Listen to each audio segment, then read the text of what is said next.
Na sua Bíblia, 1 Coríntios, capítulo 10, verso 14 ao 22. Amém? Portanto, meus amados, fugi da idolatria. Falo como a entendidos. Julgai vós mesmos o que digo. Porventura o cálice de bênção que abençoamos não é a comunhão do sangue de Cristo? O pão que partirmos não é porventura a comunhão do corpo de Cristo? Porque nós, sendo muitos, somos um só pão e um só corpo, porque todos participamos do mesmo pão. Vede a Israel segundo a carne. Os que comem o sacrifício não são porventura participantes do altar? Mas que digo? Que o ídolo é alguma coisa? Ou que o sacrificado ao ídolo é alguma coisa? Antes digo que as coisas que os gentios sacrificam, as sacrificam a demônios, e não a Deus. E não quero que sejais participantes com demônios. Não podeis beber do cálice do Senhor e o cálice dos demônios. Não podeis ser participantes da mesa do Senhor e da mesa dos demônios. Ou irritamos o Senhor, somos mais fortes do que Ele. Hoje você veio aqui para participar da ceia do Senhor.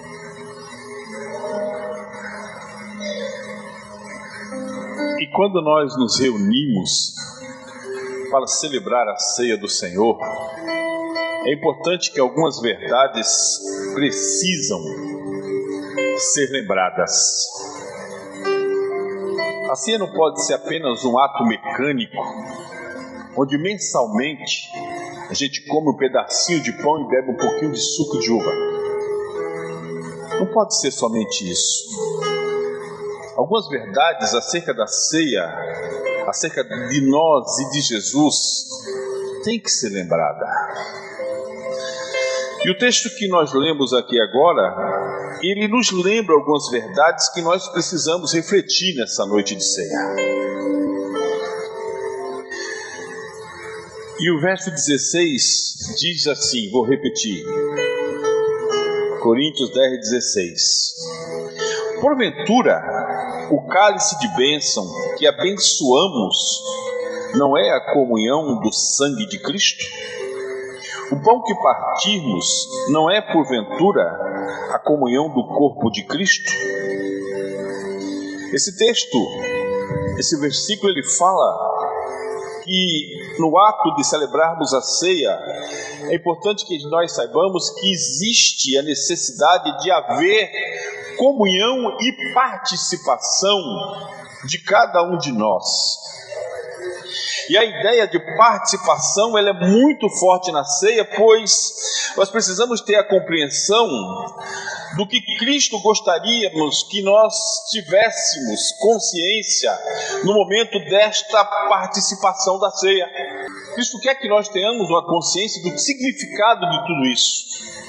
O apóstolo Paulo, em Coríntios 11, diz assim, que por não entender muitos acerca e não discernir, há muitos fracos e doentes e muitos que dormem, e muitos que faz para a sua própria condenação. Você precisa entender, nós precisamos entender o significado disso. Há um texto longo na Bíblia, no Evangelho de João, no capítulo 6, que eu vou parafrasear aqui para nós podermos entender, que diz assim: quem come a minha carne, simbolizado pelo pão, e bebe o meu sangue, simbolizado pelo suco, tem a vida eterna, e eu o ressuscitarei nos últimos dias.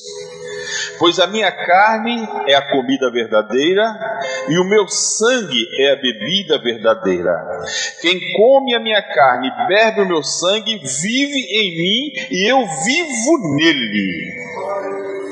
Irmão, essa é a maior verdade, uma das maiores verdades que nós temos que entender. Hoje você vai participar do corpo e do sangue do Senhor. Mas é importante você fazer uma reflexão e saber: Cristo vive em você? Você vive em Cristo? É importante a gente refletir sobre isso. Porque quem come e bebe do sangue tem que se comprometer com Jesus. Não dá para comer e beber do sangue sem ter compromisso com Jesus.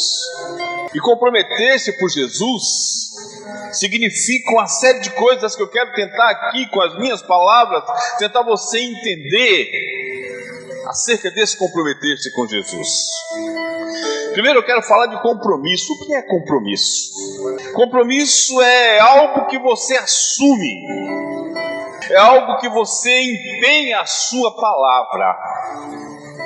Compromisso é algo que você demonstra um gesto de apoio, nutre dentro de você um sentimento de responsabilidade perante alguém ou aquele fato que você assume. Comprometer-se a tudo isso e ainda é o ato da gente se dedicar intensamente a entregar-nos a uma causa, a nos entregar a uma meta, a um desafio, a uma missão.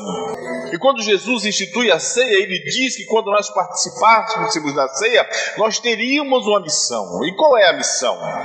Anunciar a morte do Senhor até que Ele venha. Irmão, isso tem que ser arroz e feijão para a gente. Isso não é só para ser lembrado, rememorado no dia em que nós nos assentamos à mesa para participar dos elementos que compõem a ceia. Isso tem que ser algo que seja constante na nossa vida diária. A nossa missão é viver uma vida como o apóstolo Paulo vivia. E Paulo nos ensina com a sua própria vida. Paulo vivia e entendia que comprometer-se com Cristo era a maneira correta de viver. E ele vivia tão comprometido que Paulo dizia o seguinte: sei que Cristo vive em mim. Sei que Cristo vive em mim. E ele era muito mais profundo quando ele dizia então: eu trago no meu corpo as marcas de Cristo. Hoje nós vamos participar. Mas temos que ter essa consciência. E essa consciência tem que nos acompanhar todos os dias, aonde quer que estejamos. Porque isso é se comprometer. É importante nessa hora nós falarmos para conosco mesmo. Será que nós estamos tão comprometidos como Paulo diz aqui? Sei que Cristo vive em mim e eu trago no meu corpo as marcas de Cristo. Queria que você fizesse uma reflexão enquanto você me ouve. O verso que eu li fala de participação. Comunhão é deixar que Cristo viva em nós.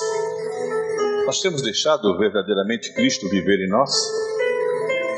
Há quem diga que o maior inimigo do homem não é o diabo, mas é o próprio homem. E o profeta Jeremias diz: de que se queixa o homem? Senão dos seus próprios erros, dos seus próprios pecados. Comunhão é deixar Cristo viver em nós. Comunhão é deixar Cristo reinar em nós. Comunhão é deixar Cristo ser o Senhor da nossa vida. É deixar Ele dirigir os nossos passos. Porque quando nós temos a comunhão no nível como esse, a gente começa a olhar mais para Jesus. A gente começa a fitar mais o caráter de Jesus. E pouco a pouco começa a acontecer aquilo que Paulo diz. A gente começa a se parecer com Cristo. E Paulo nos convida a isso: sede meus imitadores como eu sou de Jesus. Então é importante que nós entendamos isso. O nosso caráter, quando nós temos comunhão com Cristo, o nosso caráter vai se transformando pouco a pouco. A nossa vida vai mudando e pouco a pouco nós nos tornamos parecidos com Jesus.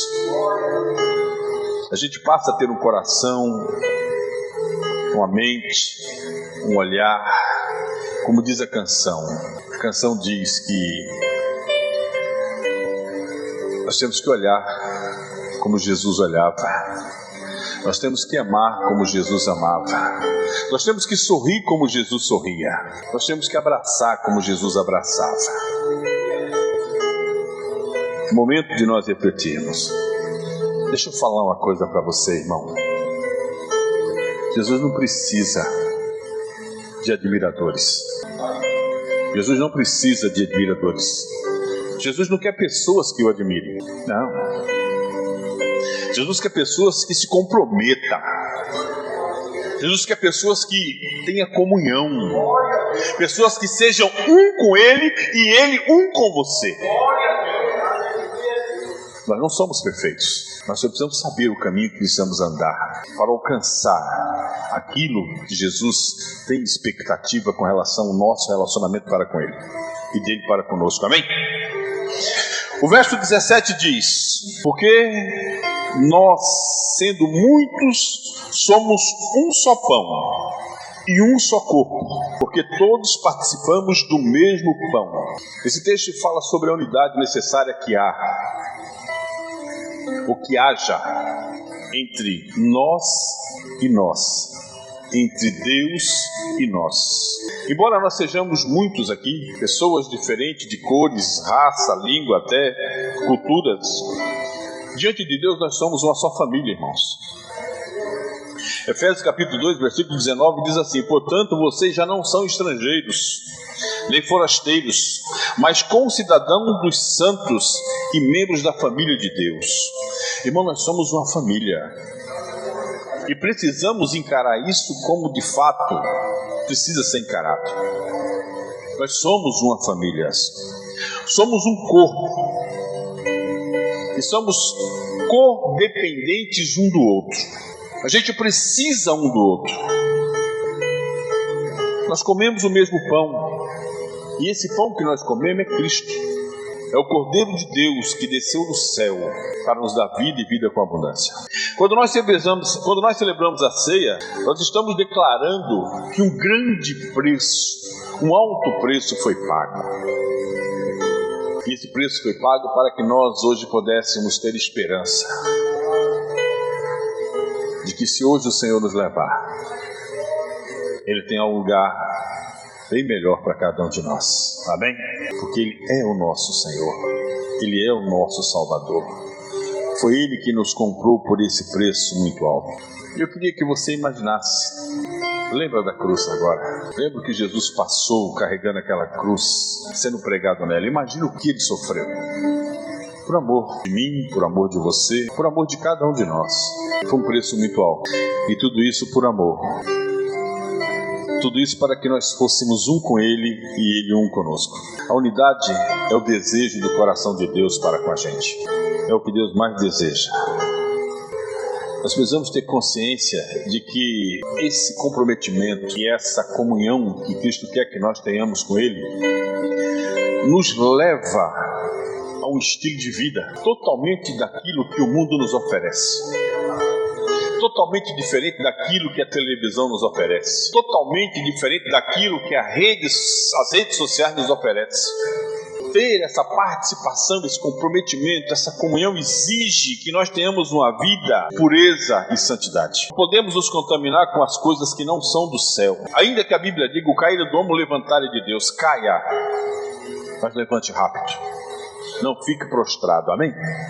Vivemos um tempo onde as pessoas muitas vezes buscam agradar a Deus, mas também querem agradar o mundo.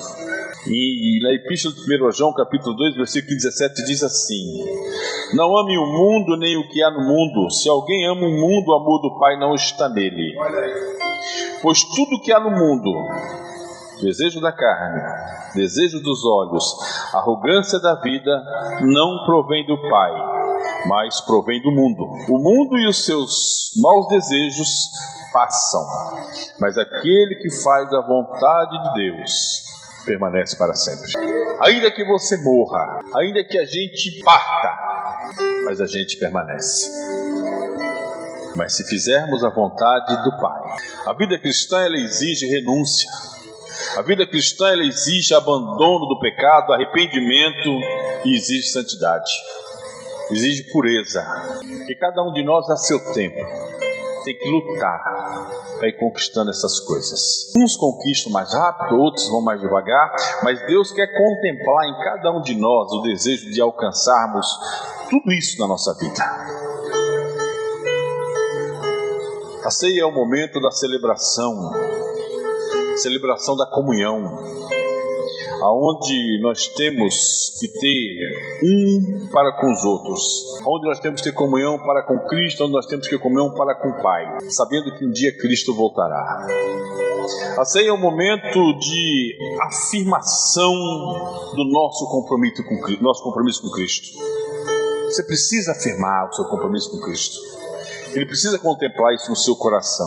É o momento da afirmação da nossa unidade para com o corpo e para com Ele. A gente precisa cuidar uns dos outros. A gente precisa sentir a dor, a necessidade uns dos outros. É importante que nós façamos assim. É o momento do nosso compromisso de uma vida de santidade e de pureza diante de Deus. Esse é o momento da ceia.